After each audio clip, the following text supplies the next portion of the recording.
Amigos, todo governo tem uma coisa em comum, né? Todo governo adora dizer que está preocupado com o povo. Né? A pergunta é outra, quem vai pagar essa conta? Porque existe uma mentira que se repete eleição após eleição, que você já sabe.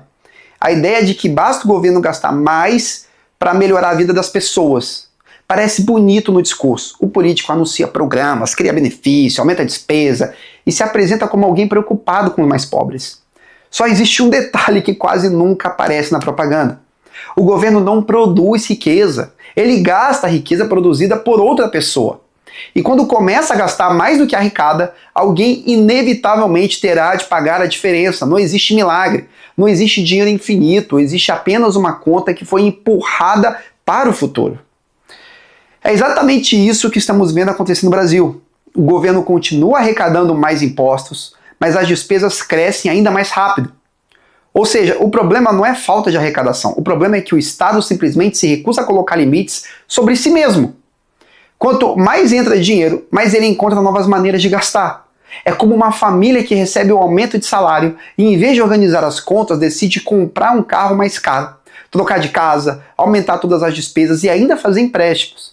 Durante algum tempo parece que está tudo funcionando, mas basta olhar um pouco mais adiante para perceber que a matemática começa a cobrar o seu preço. É curioso, né? É bem curioso como alguns políticos tratam a dívida pública como se ela fosse apenas um número escrito numa planilha. Eu queria entender a mente dessas pessoas. Mas dívida pública significa uma coisa muito concreta. Significa que o governo está consumindo hoje um dinheiro que ainda não existe. Está comprometendo o trabalho de milhões de brasileiros que sequer nasceram para sustentar decisões tomadas agora. Cada novo empréstimo representa impostos futuros, inflação futura ou juros maiores. Não existe uma quarta opção. A economia pode até esconder essa conta durante algum tempo, mas ela nunca desaparece. O mais preocupante é perceber que isso acontece mesmo sem o país viver uma situação extraordinária. Não estamos falando de uma guerra mundial, não estamos falando de uma pandemia, não estamos falando de uma grande catástrofe nacional. Ainda assim, a dívida continua crescendo rapidamente. Isso devia acender um alerta enorme, porque se um governo não consegue controlar as contas em tempos relativamente normais, o que acontecerá quando surgir uma crise de verdade?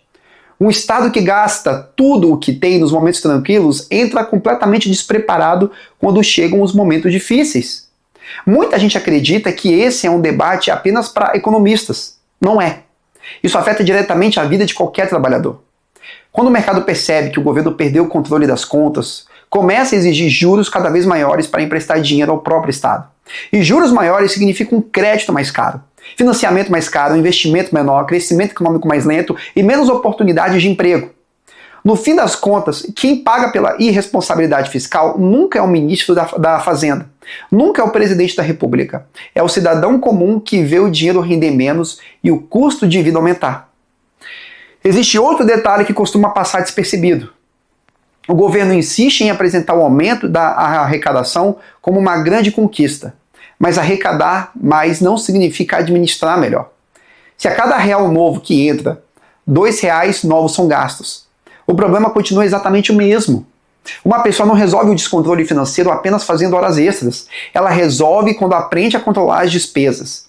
O Estado devia seguir exatamente essa lógica. Só que isso exige uma palavra que muitos governantes parecem considerar ofensiva: limite. E aqui aparece talvez o maior problema de todos. Quando um governo percebe que gastar rende votos, cria-se um incentivo perverso. O benefício político é imediato. A conta econômica fica para depois. Quem governa hoje recebe os aplausos. Quem governa amanhã herda a crise. Esse mecanismo explica por que tantos países entram em ciclos sucessivos de endividamento. Não é porque faltam diagnósticos, é porque falta coragem para dizer não ao crescimento permanente do Estado. Uma economia saudável não nasce de discursos otimistas nem de promessas grandiosas, ela nasce de confiança. E confiança não se decreta, ela é construída quando investidores, empresários e trabalhadores percebem que existe responsabilidade, previsibilidade e respeito pelas contas públicas. Quando essa confiança desaparece, o dinheiro procura lugares mais seguros, os investimentos diminuem e o crescimento perde força. Não é uma questão ideológica, é uma consequência natural do comportamento humano. É por isso que responsabilidade fiscal nunca foi um capricho de economistas liberais. Ela é uma exigência da própria realidade. Nenhuma família consegue gastar indefinidamente mais do que ganha. Nenhuma empresa consegue sobreviver ignorando suas contas. Nenhum país é exceção a essa regra.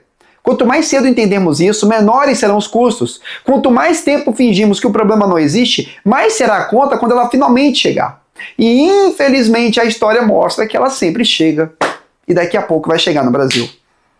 Meus amigos, o vídeo de hoje é esse. Espero que vocês tenham gostado. Se gostou, deixe seu like, se inscreva, compartilhe. E se concorda comigo ou não, deixe seu comentário aqui embaixo para a gente debater um pouco, tá bom? Até o próximo vídeo.